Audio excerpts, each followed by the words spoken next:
Now calls for peace and security and I'm want to say you to na fe ye ma ban ye mia ban bo ho hihye no emu no panikese ba ko no so de na no atomu bi Dr. Mohammed Ibn Chambers or special representative of the Secretary General honorable Japamaza madawase medase pa yemfa ensi ha Dr. Mohammed Ibn Chambers and so edina no ato saa ensem mu ebi asese ya keka ko abato ho no eho behia se bible hu semsem no yebemiem yentie no yeba abetwetwe nkomo. We need to strengthen security at the borders to ensure that small arms used in conflicts are not recycled here during the election period. This will also put a curb on the smuggling of small arms and light weapons into the country. The northern axis is especially very important because of the situation that we find in the Sahel with the threat of violent extremists and terrorist groups. So particular attention needs to be paid in our northern frontiers. Small arms and light weapons are judged as the most immediate security challenge in West Africa. Fueling civil wars, organized criminal violence, insurgency and terrorist activities, posing great obstacles to sustainable security, peace, and development. The dangers of illicit proliferation, misuse, and abuse of small arms and light weapons cannot be overemphasized. A cursory look at some of our neighboring countries and the devastating tale of the wrecking effect of gun violence during elections can be seen through bullet-ridden walls, abandoned and broken homes, poverty-stricken societies, homeless children, and once able-bodied men being maimed for life. Well, Dr. Mohammed Ibn Chambers, our special representative of the Secretary General and head of the UN Office for West Africa, and Ote Nenka se Wakasano. Afi ma Minda Mabijafo Eddie and Chew Urapo Boating Ewo Africa Center for Security and Intelligence Studies. Opening power down Raboating Ewo Hasansona Ura Leonard Tete or your Senior Programs Officer, National Commission on Small Arms and Light Weapons. Benfo Mama Kwaba. Right, measures here every small arms. What is the current state? Sisi amfoni no etisense yeka etua ewo wonkofo nsema amfoni ne tisan Ghana ha. Me no be ma me dase. Am say every 10 years bia no ye be a friend baseline survey. The first time I hear baseline survey, I was a 2004. The tossing me in 2014. Now baseline survey is year an estimate. The share estimated the total number of small arms and light weapons. I was my in 2004, basically 2014. I say figures in 2014. HSA the small arms availability of Kumano. Across by 836%. 836%. That's high. Within 10 years. Or 10 years, it cost from to as much as 836%. 2014, almost 6 years. Now, say between 2004, 2014, you have 836% increase. And between 2014 and 2010, 2020, I was almost and the Asankoso. But between 2014 to 2020, my survey ni EBM. And I make us a survey normally any 10 years. 10 years okay. Interval. And I say near you our 2014, I was 2015. It just say there were an approximate amount of bare 2.3 million small arms and light small arms. Our man phone say. Our Ghana 2.3 million. Pepacho a 2014 figure. Inti near Chelsea figure no cost room. Possible. Now 2.3 near 2.3 million near you say 1.3 and the police voting 1.3 million. ɛwɔ registered ɛwɔ police database so sɛ yɛnim sɛ saa etuo deɛ ɛwɔ aban ni sɛ saa etuo wɔ amanfo nsɛm nkrataa wɔ ho na 1.3 million nso no ɛmi sɛ nhyehyɛ wɔ ho sɛ every year bia no wokɔ na kɔ renew permit and akɔ renew license na yɛhwehwɛ mu no so na sɛ on the average no every year bia no on the average na kɔ so 40,000 nipa 40,000 per and it me go renew am license which meaning say nipa be over 1.2 and 1.1 every year omo go renew am license so when renew license na etuo no aye illicit obi okuta sie etuo no ekuta without lawful authorization enti infonin metwa ma no 2014 figures amema na ekosi 2020 die nyinu abema say 2004 ekosi 2014 eni enya 836% increase between 2014 and ekosi 2020. Your guess is as good as mine. But Leonard, boy kakra, for instance, so obi at small arms, light weapons are. Then what kind of weapons fall into small arms and as a light weapons? Say you can say small arms are. Etuo bi a nipa baako pe etimi operate. Say nipa baako ebetimi asom e de aye adwuma e friend small arm. Na bit say pesili ekuta yen AK47 and your friend ati abofre pump action. Say tuo no ni nyina na your friend smaller. Okay. The case light weapons are normally is operated by a crew. Nipa baako mienu ana miensa and they operate sa. Nipa baako ntimi operate a light weapon. Normally nipa mienu ana miensa. A light impo. Light no. Nipa mienu ana miensa. Then only yaka anti-aircraft missiles ni sa man and gonna fall under friend light weapons. I see. Now can as a commission, but as a commission, I am money dear the renewal of SAR licenses near the no money dear tree. I'm say renewal say you need dear you need to me both figures amount. At me say you only 40,000 people on renewal licenses and which say you need dear. Na I say no kro wa asem say your commission you more or less an advisory commission you tufo na omo ye into registration aye into gun renewal and this and normally no your police for adwuma ye dey any say o say police for dey you can say figures and am I na be based on the figures no your ma your futu ema your honorable minister na se bibi wo ho a ne aye ye adwuma ne fapem agina public education se se ne ye mete ha ye ne amanfo di nkita ho ye hu se amanfo en renew am license enti ye begina fidie so abo amanfo kokko se when renew license a eye watomra. Okay, but that's it. Lena tete and our otin can rabwatin infonia sisi a small arms for a train. I am should we be worried?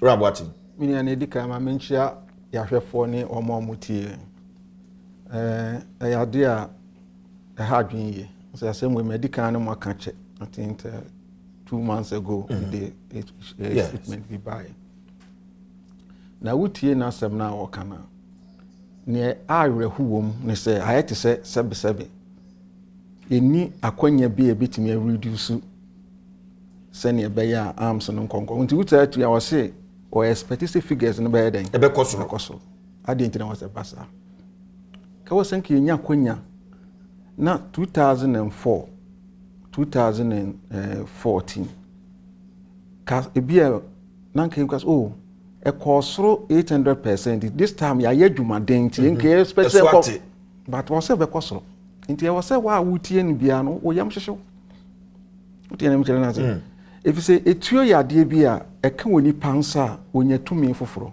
opuso opanyin obeka kire wukura etuo ehusoro wi o enu nti se obemu obi tuya ya assess no ya hwe ne temperament nyina ya de ne fa because obi wo no ma wo se no sebe o didi na tankro betimi atwetuo abo nti se nipa ne ma ne tuo nti se otie na kwan ya etuo no nso afa konkofo e kwan ya fa so bana e was so yam hwehwe enti no me no se ne da bia me kan no utie se ne opanyin ne kasa na omuni akwanya bia ombetimi akase anase mle bia be ka kire on se ebi a chenchena anche omo nchichi tuyo no ade ani nyina be ko police fo ya ho no eba ne se hadwin enti kwan ye be fa so education yo but do say ne biti education ye key but obi wo ho no ma enam ne ewa hu nti sebe ebi kura akromfo wramfo bi attempt ne pen na aka kire nso over ni tuyo ma on fama me ka kire opin on fama obi wo kro person wo revenge on fama obi ye mp ohun ni ato ni nua o ka so on fa ni tuyo ma on fama what you say enti kwan ye be fa so a ye betimi a reduce etuo na circulate no proliferation no e ho ne wose ye hwe education ye be ye but ne wose ye ti ase say omo so omo di tuo ne ba no e cartel opanyi obi o yawe ye won kofo omo di omo botaya ne say etuo hu adwuma no omo because enu no omo di so di ebo omo bra wo ye dom de beba ani e won kofo nso omo nso de o de nya across border na oba discussion botom o se fakọ enti saa ne manyi nyina na wose ye hwe ne fa kwan ye bitimi reduce to ti obi a wo tie bia no so ne makan me say by the end of October me ekọ ye hu ne ekọ me bo ana enti ayam hwehwe ye o man ni nyina asede so say yetimi eboa na yetimi ko saa de because say tuo no koso a ni sisi amanyo aman na atwe ho ahia mali num ne ade no ebisi Ghana ya man enyo mama bisi Ghana ya man enyo nko tuo be konkofo nsem enti bibi kitwa bi a se community bi ni community bi kra na enti ase kitwa bi ma ebeje nsem political party supporters ebeje nsem enti no enya de wose ye hwe se be ebeto aso enti no in fact see me make reference to na ekoso Nigeria and Sasia. In fact, civilians are one kura sophisticated guns are one ne a police for any assuda for exchange fire. Just say wait to now we are to harding. And no American was some. Say to you, they call Onipan someone unsruhe or bar or bassa bema. Na nia who crans Onipan bikra were nyanti only training be how to handle weapon. Ubu a obeto anato afa ba bi na innocent na akoba what boy no senti lana dem boy yen shase with the importation of guns meaning say they are licensed arms dealers ewo man say ubi person or credit to eba Ghana ha what are the processes and then so okay me na me da se na mom ansa na meba sa asem na obisa me so me the figures be to ho no mame mbo abaso am say wo follow na mame san kan cheti fo say am say hotspots na police for identify say 4098 am say omo de sa figure ni ma commission as at August this year na ye do October ya ye twemba omo no am say hotspots no am say ekuri cost pa say and you can almost over 6,000 hotspots am say still Asante Mantem. A topic. Says figure no almost 1,000. Yes. Oh, Asante Mantem. Yes. I'll take time and now Okshe I say week more. I won't say almost nipa 10. Almost nipa 10. And you come Asante Mantem nko F2. What you say? Yeah. Now I say trend no and yet encouraging at all. Ya ti commission ho ya said yes say you see tufu ema etu ense your mind no see hu niam sa na eya ayem hihie kakra ye ka no na no nkire say ye de ma any political party bia plus and ye de bu any political party bi mfi na nipa na ye omu bu otu ano no enim political party A and enim political party B etu a embisa say na party color ben na mean spell and am minkum etu onim ni pasa etu odi eba back to your question. Yes, I am by your licensed arm dealers. Yes.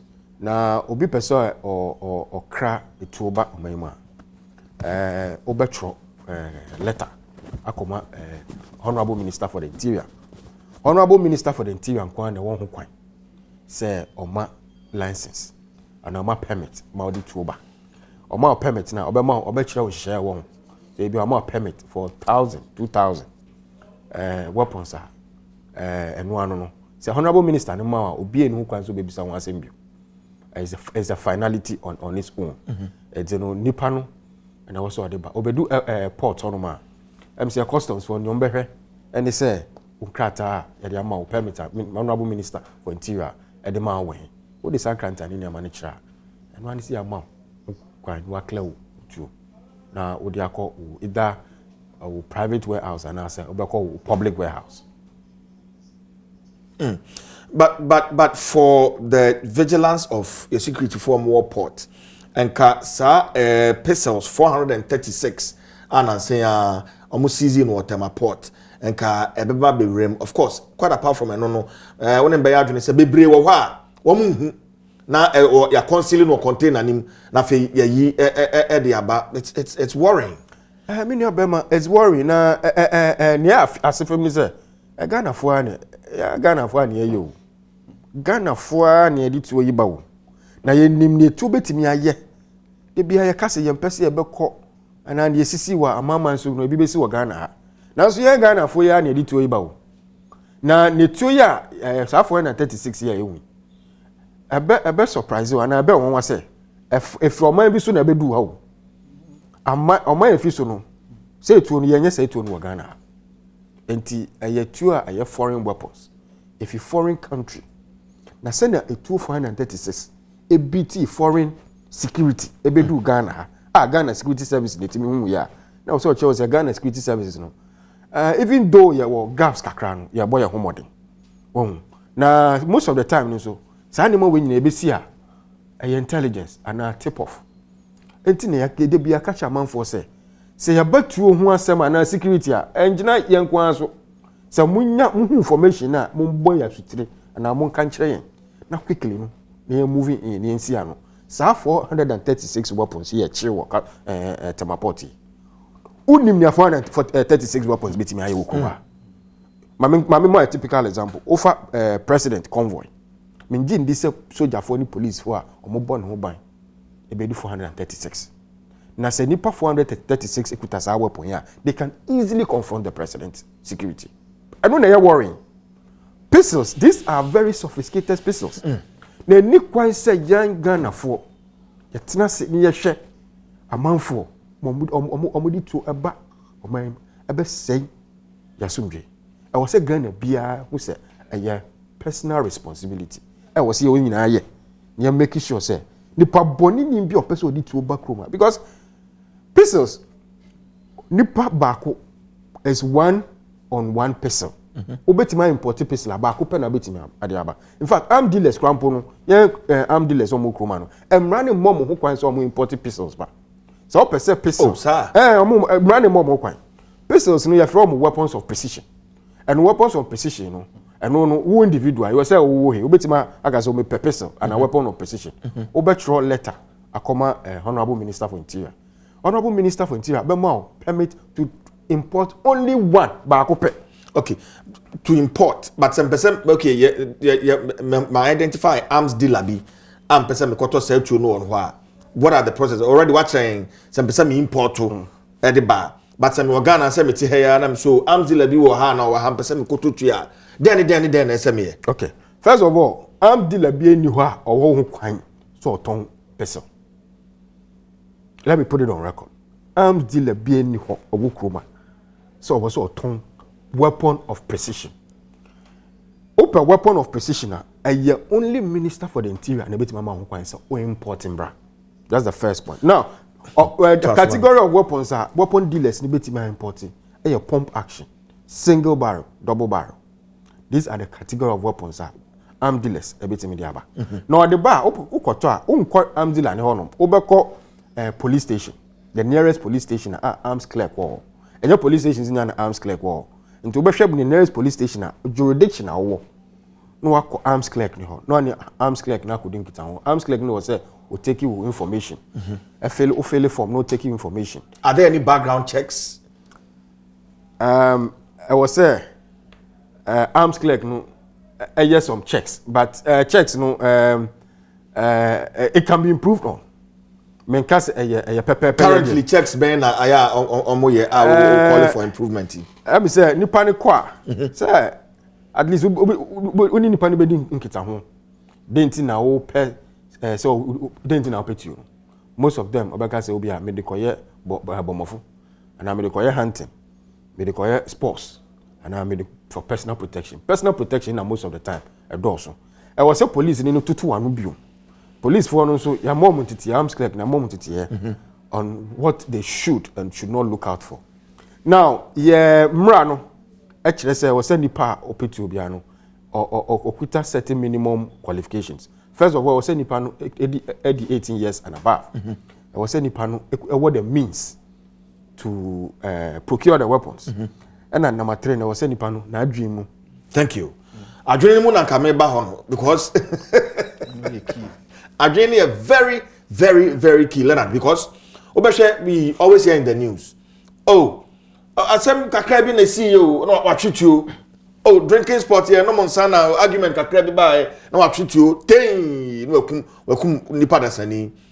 Also be a depression be into okofa ni tu no waku ne ho. Ono ankasa agene nkwa every ni sem. Enti adrenaline mu no ehu hia, but how is that mental assessment, you know? How is it done? Quite many of us who should adrenaline. Mini abema. I'm say hono police for na di omoye sa man. Okay. Na I'm say oko other jurisdictions ah. Mesamba back to Ghana. Oko other jurisdictions ah. You will be a friend competency certification. Competency certification it say apart from say o petu no you call a extensive background check. Extensive background check ni saying I was said doctor onim adwemu adwuma certify say you are mentally sound. That is number 1. Number 2, I was say you be uni any record of domestic violence. What you say? Okay. Number 3, I was say even oye nenete. I was so penny to say di tu no ma wansa. What you say? Say oye penny so forget. Na ye yesu ye san ebisa o ma mu ofie because you say bebre na ubetini ase obi akofa akpofre bi akofa papa tu e di akoku enti no as part of the background checks no ya wo officer oba obise bisa o ma no wo papa owutuo onim se netu obise bisa se officer no hu se nyema bi tutu tosin a oba ba ka no recommendation is say ipani entwentwen so kakra na ya obebi e frɛ no freezing period nipa ni eba apply for tuo na ye mfa tuo ni man no outright ya twembe 6 to 7 months answer na di tuo na amane adenti because e bia nipa no oni obi akọ settle personal scores into open show na dia ko yejuma enti no you know o share other jurisdiction and the international best practice na o twentwen so kakra ama se abufuhyiw bi woni pa ni mu a after 6 months no sa abufuhyiw no ababa fo na yes anso na most of the time na nipa no kra obeji to obcast opetuo after 6 months omo zamba bio when we bia nienti na opetuo no em say sa problem na solve and these are the ideal situation. Now another competency here is o say nipa no osua emra no nienti a you so many emra efatuo no safety of the weapon itself. Say you don't keep a weapon and the bia na you shame bullet in shame rounds in shame there be I will say the bia we a tuna to baby na rounds no so da baby. What you say we how to store a weapon omba ana nkofrankofa ni nyina ye cheche ana ye cheche say na ye tutuo na nkasa we nua be ma onim say amanfo pi ekutekute tuo kroma omunim say na tuo no kradi bullet kra shame omunim say na ya tu numpo na obisa no wo se wo petuo no for personal protection am robbers yaba me can so mobile ko mu kutetuo enso wo tue wo wafa fatu afi na wo popo so be dituo na e de hu angasa so enti ni yehu samanfo bebre na mu kutetuo na in this country na nkasa no it's even a risk to them. But Leonard, what are my international best practices? Your baby sa wo yere, your baby sa wo ma, your baby hwe wadwenem, your baby say Sanya main, is it replicated here in Ghana? Ghana how ye? Me abema say because ye pa no kra de ba akopɛ ye na mmom am say ya ti hɔ ya share because emra ye di adwuma no Arms and Ammunition Act no 1972